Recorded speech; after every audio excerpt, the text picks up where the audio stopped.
So Chris, first, talk to me about your basketball league and what inspired you to do it. Oh man, well, the CPL, the Pro Basketball League, is something I had wanted to do back with Greg Marius was still here. God bless the dead. You know, at Rucker Park. Talked to Ken Stevens at Dykeman about it for years. So to actually put it together was just the right timing of it. That's all. You know, you need a network. I have Clash TV, which is a form of a network. You could watch the games live on Clash TV. So now I have somewhere people could see the game. It doesn't have to actually be just you being at the game, if you know what I'm saying.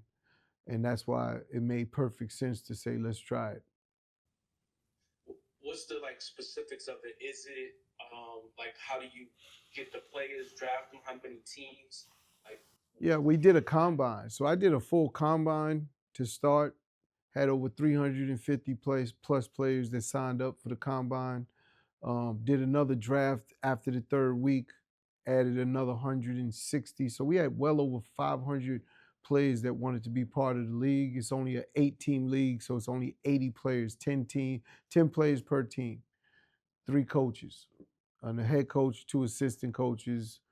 Everyone gets paid, and man, I had an incredible talent. You're talking about I had two leading scorers in the NCAA's that led the college in scoring that played for us. I had a gold medalist that won the big three in the Olympics, the 3-on-3 games that was playing for us, an array of man overseas international players, guys that may have been in the G League, guys that may have been in like may have made to the NBA but never stayed there long enough but played overseas. you know, speaking of the music, how entrenched in the music are you now? And with Murder Inc., what would you say your role is now and within the business music? You know, Murder Inc. is it's forever ever. That's a lifetime. It's a lifetime of work. You know, we're not active. Irv is the shout out Irv. You know what I'm saying? But Irv is the father of Murder Inc. I'm the uncle to Murder Inc. So if you have a child, your father raises that child. So if Irv moves, of course I move.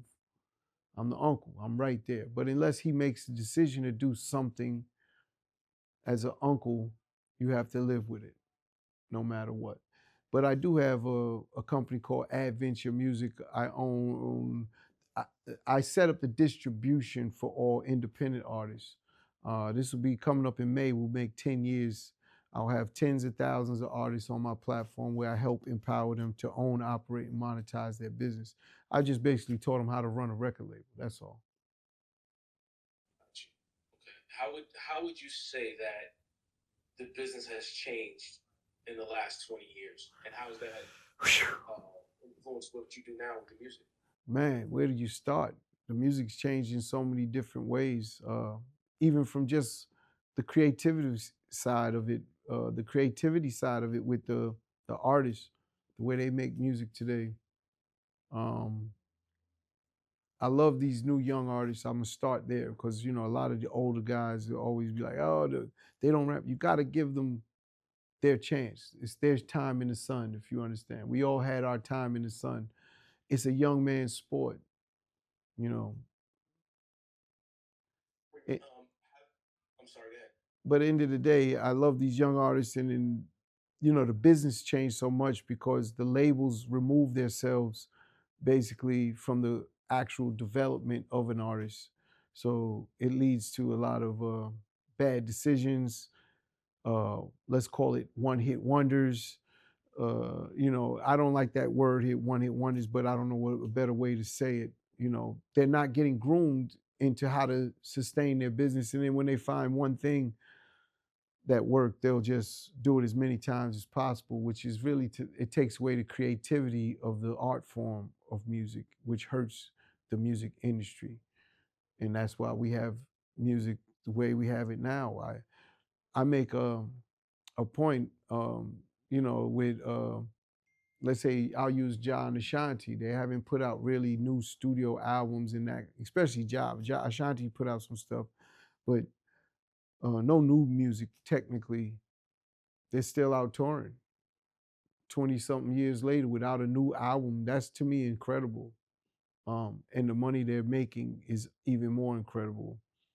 And I just came from a show with Ja in Atlantic City on a convention center. It's crazy that this is still what's going on, and I feel that's part of the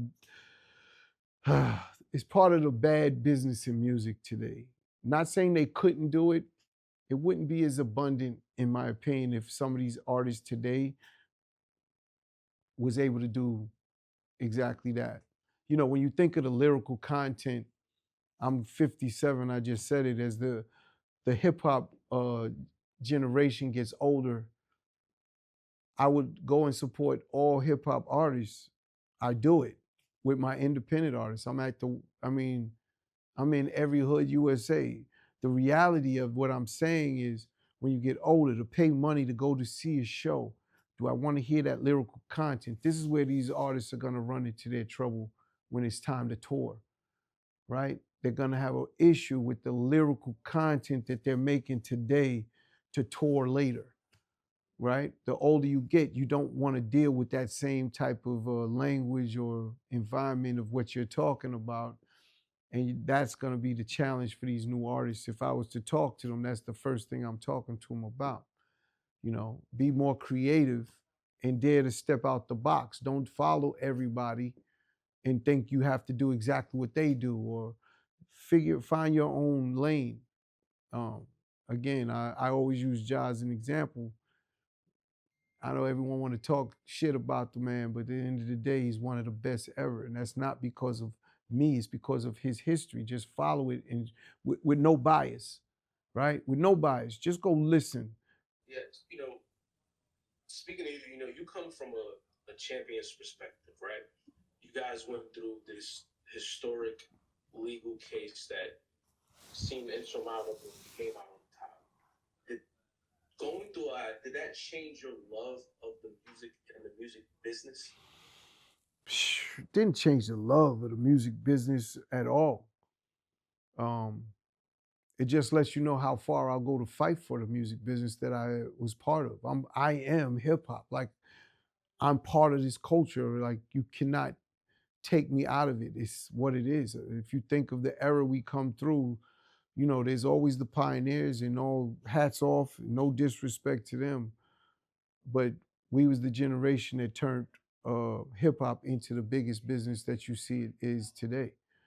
And that's because of what we did. So I would never look at it in a negative way. What made me look at was all of these executives, how they carry out business. You got to remember, I didn't go to school. I didn't know corporate business. I learned on the job, if you understand, in the moment. And you learn from losing. You learn from people taking advantage. You learn from how they do their deals and it wasn't right and you thought it was right at the time. But you got to, as a grown man, you live with your mistakes and you keep moving. And that's something that I learned the hard way. This is more than any Harvard education course you could imagine. That's my education in business. So when you talk that to me, it's like, I got it. And it doesn't take away what we went through. I look at just a few people um, that was part of that whole trial and what it was about and why we went through what we went through. It's clear being super successful, young, black, rich, you guys were targeted.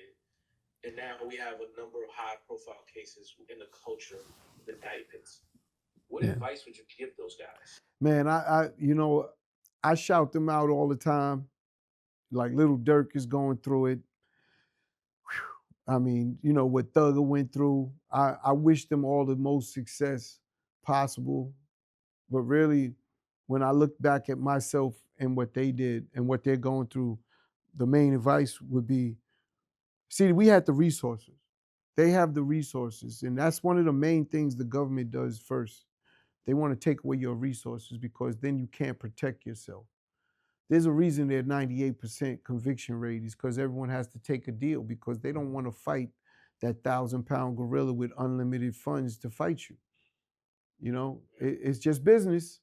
When you get into it, if you remove the personal part and it feels extremely personal, believe me, I understand that. I understand that. But it is their business. So they move very selective. They know exactly what they're doing. They're not playing any games in how they move. And with that said, you have to fight back the best way you can. Like I investigated everyone that was on Murder Inc. around Murder Inc. at the time. I had private investigators and investigated to see if any of them were cooperating. And when I did that, 2 people were cooperating, but they weren't cooperating against me. They were cooperating on other cases that they had with other dudes. It wasn't against Murder Inc. So that what's that worth? What's that worth to know everyone around you is with you? You understand? That's worth a lot. It's priceless. That's a big fact. And that's one of the main things when I look at my trial, what I did. I hired 2 private investigators. I told all my dudes, this is what's going to happen. You're going to get investigated. If you have a problem and don't do it, don't come back around. I don't even want to know. I'll find out when I find out. Everyone, to a person, took the private investigator meeting and spoke. A private investigator found 2 people, and I won't name them, but they were cooperating on other cases, not mine. Either way, I couldn't fuck with them no more because if you cooperate on one, you might cooperate on another.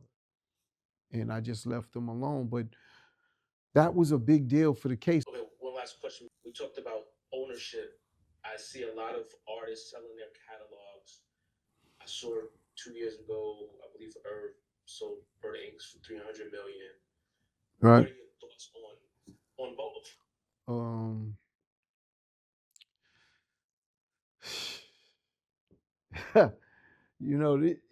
That's all individual. That's based on each person.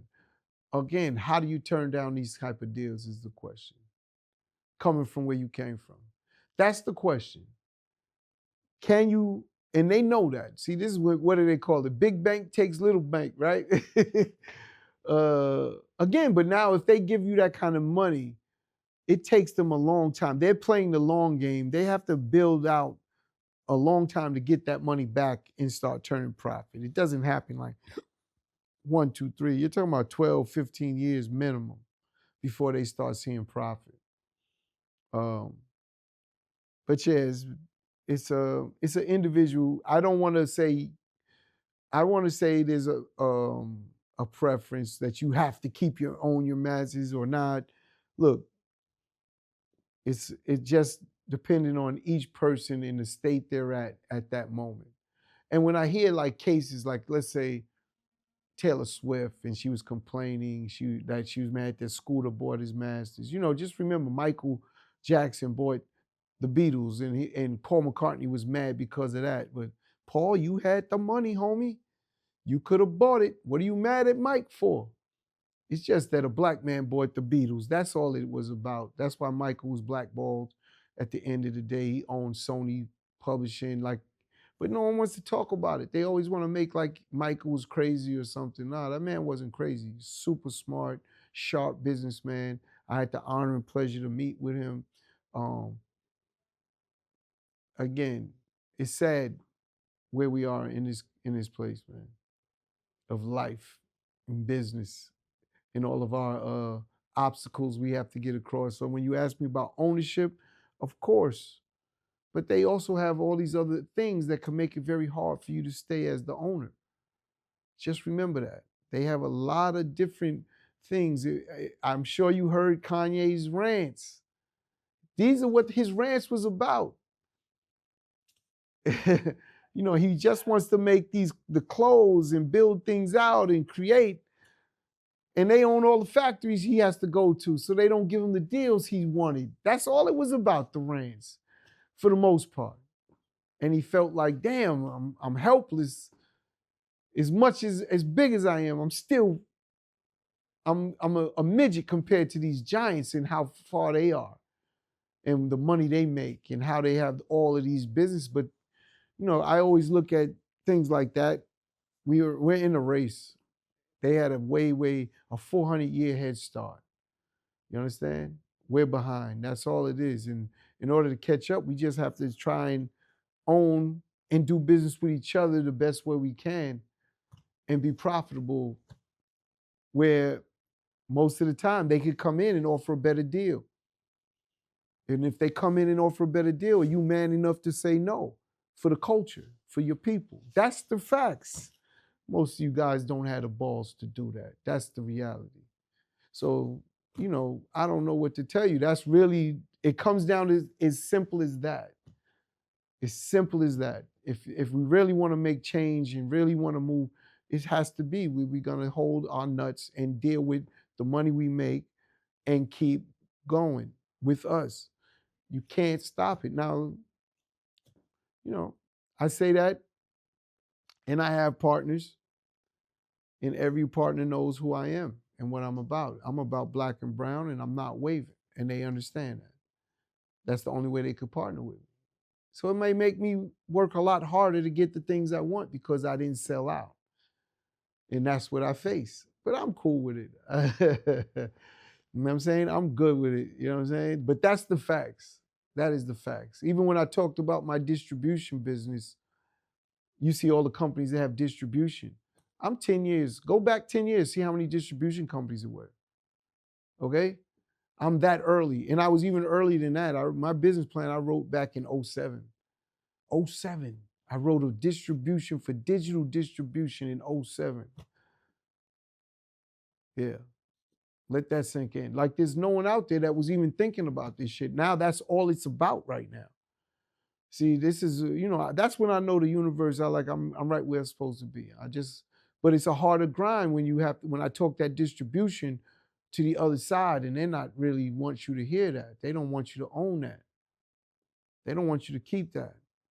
So it may make me take a little longer than some of these other companies that was able to raise a lot of money, from them and get into bed with them in that way.